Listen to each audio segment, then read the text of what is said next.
दोस्तों नमस्कार, आदाब, सत श्री अकाल। उर्मिले संवाद के इस खास एपिसोड में आपका बहुत बहुत स्वागत है दोस्तों। और आज स्वतंत्रता दिवस है। आप सबको बहुत बहुत बधाई और शुभकामनाएं। दोस्तों, हर साल की तरह इस साल भी स्वतंत्रता दिवस हम लोग बहुत धूमधाम के साथ मनाते हैं और शासकीय स्तर पर लाल किले की प्राचीर से प्रधानमंत्री जो भी होता है देश का, वो संबोधित करता है पूरे देश को। हमने अनेक प्रधानमंत्रियों को संबोधित करते हुए पहले देखा है और अभी अगर देखा जाए तो लगातार प्रधानमंत्री नरेंद्र मोदी को हम देखते आ रहे हैं काफ़ी समय से कि वो कैसे देश के अवाम को संबोधित करते हैं। तो आज 78वें स्वतंत्रता दिवस के अवसर पर जो उन्होंने संबोधित किया, हम उस पर एक छोटी सी टिप्पणी आज करने के लिए आपके सामने आए हैं। दोस्तों, इस भाषण की सबसे बड़ी जो एक बात नज़र मुझे आई, क्योंकि हर भाषण की कोई ना कोई तो नई बात निकालनी ही होती है, तो एक बात जो मुझे नज़र आई कि इसमें प्रधानमंत्री जिस ओजस्विता के साथ भाषण करते रहे हैं अब तक, उसमें कोई महत्वपूर्ण तत्व हो या न हो, कोई महत्वपूर्ण मुद्दा हो या न हो, उसमें ठोस बातें हो या न हो, लेकिन बोलने की जो उनकी शैली रहती है वो काफ़ी ओजस्वी रहती रही है। इसमें वो ओजस्विता थोड़ी कम थी, कमजोर था उसका पूरा का पूरा जो ताना बाना था भाषण का। रिदम नहीं था, एक बिखराव था। कहीं कभी कुछ कह रहे थे, कभी कुछ कह रहे थे, कभी कोई बात उठा रहे थे लेकिन उसको पूरा नहीं कर रहे थे। तो या तो स्पीच राइटर्स की समस्या थी या कोई और कारण था, मैं नहीं जान सकता। लेकिन ये जो मुझे लगा तो वो मैंने आपके सामने कह दिया। दूसरी बात दोस्तों, कि देश में जो आज की तारीख में सबसे बड़ी जो समस्या है, किसी आदमी से पूछिए, चाहे वो बहुत ही गरीब हो चाहे अमीर हो, निम्न मध्यवर्गीय हो चाहे मध्यवर्गीय हो, वो वंचित समाज का हो चाहे कुलीन समाज का हो, सभी लोग कहेंगे कि इस देश में इस वक्त दो सबसे बड़ी समस्या क्या है। अगर पूछे तो लोग कहेंगे महंगाई और बेरोजगारी। लेकिन दोस्तों, इन दोनों मसलों पर प्रधानमंत्री नरेंद्र मोदी ने कुछ कहा ही नहीं कि उनकी सरकार महंगाई कंट्रोल करने के लिए क्या कर रही है, उनकी सरकार रोजगार के लिए क्या कर रही है, कुछ नहीं कहा। हेल्थ सेक्टर और एजुकेशन सेक्टर दो बहुत महत्वपूर्ण सेक्टर अपने मुल्क के हैं। कुछ बातें उसमें उन्होंने जरूर कही, लेकिन उसमें कोई चमत्कारिक घोषणाएं, कोई बहुत बड़ी बात, कोई ब्रेक थ्रू, कुछ भी नहीं, नथिंग न्यू।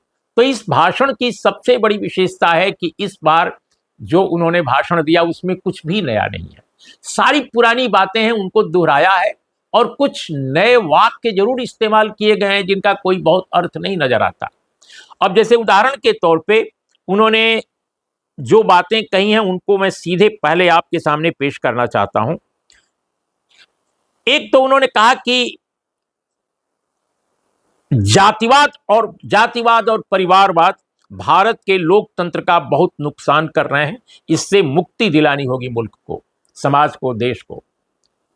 यानी दो सबसे बड़े जो शत्रु, सबसे बड़े नुकसानदायक जो उन्होंने ट्रेंड माने या प्रवृत्तियां मानी भारत में, वो हैं परिवारवाद और जातिवाद। अब दोस्तों, ये बात तो नहीं समझ में आने वाली है कि परिवारवाद कहाँ नहीं है। परिवारवाद भारतीय जनता पार्टी में कुछ कम है क्या? क्या सरकार में कम है क्या? सभी जगह परिवारवाद है। लेकिन परिवार के बावजूद अगर बेहतर परफॉर्म कोई करे या नीतिगत रूप से अच्छे फैसले हों तो लोग परिवार को भी भूल जाएंगे।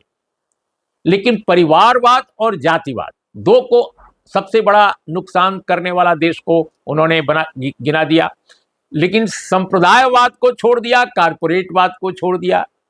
देश में जितनी जगहों पर जाइए ऐसा लगता है कि नफरत के बीज बो दिए गए हैं और अब तो नफरत की पौध लहलहाने लगी है। जहां भी जाइए वहां आपको नफरत की खेती दिखाई देगी। लेकिन उस नफरत की खेती की बुनियाद जो है सांप्रदायिकता, उसका कोई जिक्र ही नहीं है। कारपोरेटवाद का हाल यह है कि राजनीति से लेकर शिक्षा तक, उद्योग से लेकर के और कल्चर तक हर जगह कारपोरेटवाद देख रहे हैं। और तो और खेलों में भी कारपोरेटवाद हावी हो गया है। खेलों में भी अभी आपने ओलंपिक में देखा, और ओलंपिक में देखा, पता चला कि जितने देश के बड़े कारपोरेट हैं, खासकर एक घराना तो बिल्कुल हावी था, कमेटी में था वहां की। और विनेश फोगट के मामले में कोई इंटरवेंशन, कोई हस्तक्षेप करने की कोशिश नहीं की गई। दुनिया का कोई दूसरा देश होता तो न जाने उस पर कितना राष्ट्रीय स्तर पर पहल की जाती, कमेटी में जो लोग हैं देश के वो लोग उठाते इस मुद्दे को जोर शोर से, लेकिन कुछ भी नहीं। हालांकि प्रधानमंत्री जी ने, जो मैंने सुना, हो सकता है हम सुनने में गलती हुई हो, लेकिन आपने भी अगर सुना होगा तो मुझे कंफर्म कर सकते हैं टिप्पणी में नीचे। उन्होंने कहा कि ओलंपिक में हमारा परचम लहराया। कौन सा परचम लहराया? इस बार तो गोल्ड मेडल भी हमें नहीं मिला, और हम इतने पीछे रहे, बहुत सारे मुल्कों से इतने पीछे रहे, जो हमसे बहुत पीछे रहा करते थे वो भी हमसे बहुत आगे हो गए। तो परचम कौन सा लहराया और क्यों नहीं लहराया? खेल कूद में हमने क्या दिखाया है देश को? इस देश की सबसे शानदार खिलाड़ी, महिला खिलाड़ी, महिला पहलवान जंतर मंतर पर धरना देती रही, प्रदर्शन करती रही, और सरकार अपने लाडले मेंबर ऑफ पार्लियामेंट को बचाने में लगी रही, और फिर उनके बेटे को एमपी बना दिया। तो देश के महान खिलाड़ी जो पदक पाने की संभावना रखते हैं, उनको पैरों से कुचला गया, उनके ऊपर तमाम तरह के जुल्म उठाए गए, सिर्फ एक अपने बाहुबली एमपी के लिए, मेंबर ऑफ पार्लियामेंट के लिए। और आज कह रहे हैं कि परचम लहराया। और अगर खिलाड़ियों का उत्साह इतना गिरा है, और उत्साह गिरने के बावजूद भी उन्होंने परफॉर्म करने की शानदार कोशिश की है, तो उनके पक्ष में सरकार खड़ी नहीं नजर आई। अब इसकी समीक्षा तो पूरा देश कर रहा है, लेकिन अगर माननीय प्रधानमंत्री को लगता है कि परचम लहराया, तो वो कहने के लिए आजाद हैं। और एक बहुत दूसरी महत्वपूर्ण बात उन्होंने कही, और वो थी कि इस देश में एक सिविल कोड, कौन सा सिविल कोड? यूसीसी को वो कह रहे हैं कि एक सेकुलर सिविल कोड की जरूरत है, इस पर लोगों से बात होनी चाहिए, इस पर सब लोग अलग अलग जो राय रखते हैं उनको एक किया जाए, कुछ इस तरह की बात उन्होंने कही। अब ये सेकुलर शब्द से इतनी चिढ़ है भारतीय जनता पार्टी, आरएसएस के लोगों को, पता नहीं ये कहां से माननीय प्रधानमंत्री के मुंह से सेकुलर शब्द आ गया। आमतौर पे इसका मजाक उड़ाते रहते हैं भारतीय जनता पार्टी और आरएसएस के लोग, इसके बावजूद ये भारत के संविधान में दर्ज है, अंग्रेजी एडिशन में। तो ये सेकुलर शब्द अपने आप में एक नयापन, अगर कोई नयापन इस भाषण में है तो वो सेकुलर शब्द है, इसमें कोई दो राय नहीं। लेकिन दोस्तों, अब आपको हम बताएं कि यूनिफॉर्म सिविल कोड पर इतना ध्यान दे रही है सरकार हमारी, कि उसको इतना बड़ा राष्ट्रीय मुद्दा बनाए जा रही है कि लगता है कि प्रधानमंत्री ये मानकर चल रहे हैं कि मौलिक अधिकारों की तरह, संविधान के प्रियम्बुल की तरह वो सबसे महत्वपूर्ण बात है। इस देश में बेरोजगारी है, महंगाई है, स्वास्थ्य संबंधी समस्याएं हैं, लोग मरे जा रहे हैं, अस्पतालों में जगह उनको नहीं मिल रही है, भयानक रोग हो रहे हैं।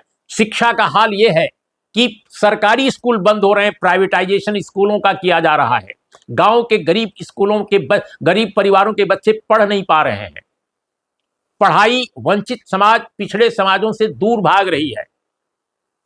लेकिन इसके बावजूद प्रधानमंत्री के निगाह में सबसे बड़ी समस्या ऐसा लगता है इस देश की है कि सिविल कोड होना चाहिए, एक सबके लिए बराबर का एकीकृत सिविल कोड होना चाहिए। दोस्तों, अपने देश के संविधान में ये जो सिविल कोड का जो मामला है हमारे यहाँ, वो 44 अनुच्छेद में दर्ज किया गया है, 44 में। और क्या कहा गया है कि राज्य यानी इंडियन स्टेट अपने सभी नागरिकों के लिए एक समान सिविल संहिता प्राप्त करने का प्रयास करेगा, थोपेगा नहीं, प्रयास करेगा।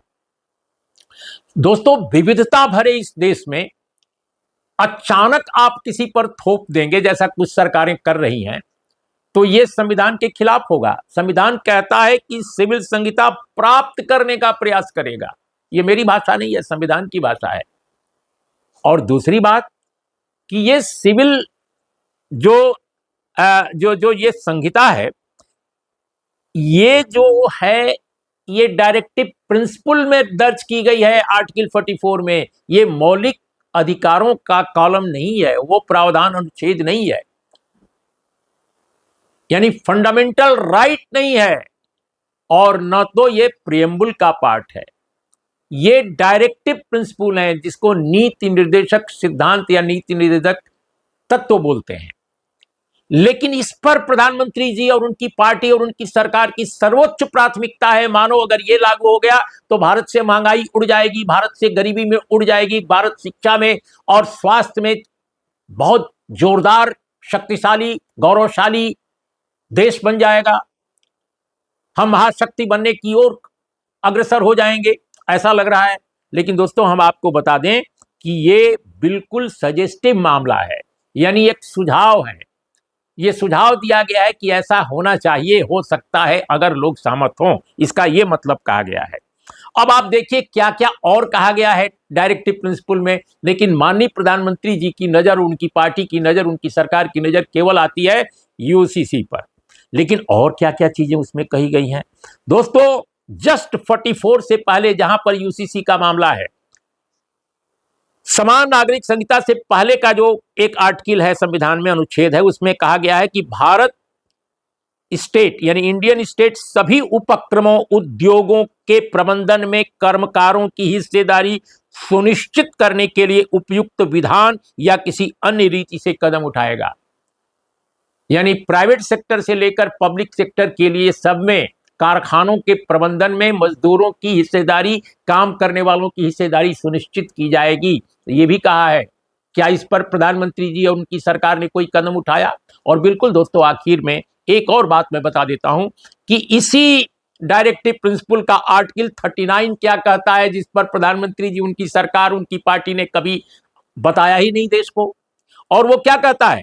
अनुच्छेद 39 का जो ख सेक्शन है, यानी सेकंड पार्ट, वो कहता है कि समुदाय के भौतिक संसाधनों का स्वामित्व और नियंत्रण इस प्रकार बंटा होना चाहिए कि जिससे सामूहिक हित का सर्वोत्तम रूप से उपयोग हो। यानी जो हमारी जो खदानें हैं, हमारे जो नदियां हैं, हमारे जो पहाड़ हैं, हमारे जो अन्य भौतिक संपदा है, इसका जो ओनरशिप और इसका जो कंट्रोल है, वो इस प्रकार वितरित किया जाना चाहिए कि इम्बैलेंस समाज में न पैदा हो, असमानता, विषमता न पैदा हो।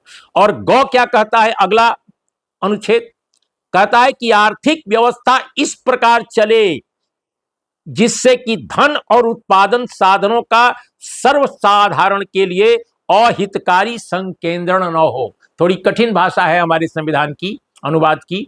तो इसका मतलब यह हुआ कि आर्थिक व्यवस्था इस प्रकार चलनी चाहिए कि गैर बराबरी न बढ़े और लोगों के बीच में धन का संचय न हो। दोस्तों, कितनी सारी रिपोर्ट्स आ चुकी हैं, दुनिया भर की एजेंसी इसकी जो इंडेक्स निकालती हैं कि कैसे भारत में गैर बराबरी बढ़ रही है। थॉमस पिकेटी साहब की जो टीम है, उसने तो बता दिया कि इस वक्त भारत की स्थिति जो गैर बराबरी की है, 1922 में जितनी गैर बराबरी थी उससे भी ज्यादा हो गई है। धन का संकेंद्रण कितना जबरदस्त है कि केवल इस देश के 1% लोगों के हाथ में कितनी बड़ी धन संपदा है, 10% लोगों के हाथ में कितनी बड़ी संपदा है। ये सारे फिगर, सारे आंकड़े आपको मिल जाएंगे गूगल पर। आप जस्ट टाइप कीजिए और तुरंत आपको आंकड़े मिल जाएंगे कि हम लगातार गैर बराबरी भरे समाज की तरफ बढ़ रहे हैं। लेकिन माननीय प्रधानमंत्री के भाषण में इनका कोई जिक्र नहीं है। जिक्र किसका है? केवल यूसीसी का। यानी अगर सबके लिए समान संहिता हो जाए, सिविल संहिता हो जाए, तो ये सब कुछ ठीक हो जाएगा। मुझे लगता है कि ये विभाजनकारी एजेंडा है, जिसको आरएसएस, बीजेपी पहले से कहते रहे हैं और अब सरकार उसको अमली जामा पहनाने की कोशिश कर रही है। अब एक और बात कह के बिल्कुल अपनी बात खत्म करता हूं कि 1 नेशन 1 इलेक्शन। अरे भाई, जब लोकसभा का चुनाव होता है, 7-7 चरण में होता है, तब भी रिजल्ट जो है सही समय पर नहीं आ पाता। इतने सारे चरणों में चुनाव होता है, 7-7 चरण में लोकसभा का। जब पूरे देश का चुनाव एक साथ होगा तो कैसा होगा चुनाव? और कितने साल चलेगा चुनाव? कितने महीने चलेगा चुनाव? और चुनाव अगर एक राज्य में सरकार गिर जाएगी तो करेंगे क्या? ये पूरी दुनिया में ये मॉडल कहां से आपने लाया है? ये कैसे संभव है कि हर राज्य में लोकसभा को देखकर ही चुनाव कराए जाए? ये कैसे संभव है? तो क्या जिन राज्यों में सरकारें गिर जाएंगी किन्हीं कारणों से, वहां पर क्या राष्ट्रपति शासन अनंत काल तक रहेगा? गवर्नर साहब अनंत काल तक चलाएंगे? जैसे हमने देखा है कि अभी हाल के वर्षों में, हाल के दिनों में, कि जम्मू कश्मीर को विभाजित भी कर दिया गया और गवर्नर शासन के हवाले भी कर दिया गया। तो कोई इलेक्टेड गवर्नमेंट नहीं। तो लोकतंत्र का मतलब क्या है अगर इलेक्टेड गवर्नमेंट नहीं हो? तो दोस्तों, बहुत ही निराशाजनक भाषण है माननीय प्रधानमंत्री का। मुझे यह कहने में कोई संकोच नहीं है, जो बेसिक सवाल आज भारत के हैं वो इनको बिल्कुल टच नहीं किया गया है। खासकर गरीबी, बेरोजगारी और शिक्षा और स्वास्थ्य को के बारे में बिल्कुल हल्की सी, एक तरह से यूं कहा जाए कि उनको टच करते हुए और प्रधानमंत्री आगे निकल गए हैं। और ऐसे मुद्दों को उन्होंने उठाया है, ऐसे मुद्दों को कुछ रिपीट किया है जो पहले भी रिपीट करते रहे हैं, जिनका कोई खास इस देश की सामाजिकता के लिए, इस देश के आर्थिक विकास के लिए जिसका कोई महत्व ज़्यादा नहीं है। और अंत में बस भ्रष्टाचार, ये एक पुराना झुनझुना है जो बचता रहता है। जितने करप्ट लोग हैं उनके खिलाफ कार्रवाई करने से मेरी बदनामी बढ़ी है, तो बड़े मैं तो लड़ूंगा, मैं तो इसके लिए करूंगा। अरे भाई, जितनी विपक्षी पार्टियों के भ्रष्टाचारी हैं सारे आपकी पार्टी में आ गए, आपकी पार्टी को वॉशिंग मशीन कहा जाने लगा, तब इसका क्या मतलब है? सारा देश ये देख रहा है। अभी अभी अभी हिंडनबर्ग रिपोर्ट को पूरा देश तमाशा देख रहा है कि किस तरह सेबी में जो जो चीफ नियुक्त किए गए वो कौन थे और कैसे हो गए। तो ये सब जुमले की बातें, कहने की बातें, कहने और कथनी और करनी में इतना फर्क है कि इस बार का भाषण माननीय प्रधानमंत्री का बहुत उखड़ा उखड़ा सा, कोई रिदम के बगैर था। तो दोस्तों, आज ये कहना बहुत जरूरी था क्योंकि समस्याएं कुछ हैं, कहा कुछ जा रहा है। तो इन्हीं शब्दों के साथ आपको फिर एक बार स्वाधीनता दिवस की शुभकामनाएं, बधाइयां। नमस्कार, आदाब, सत श्री अकाल।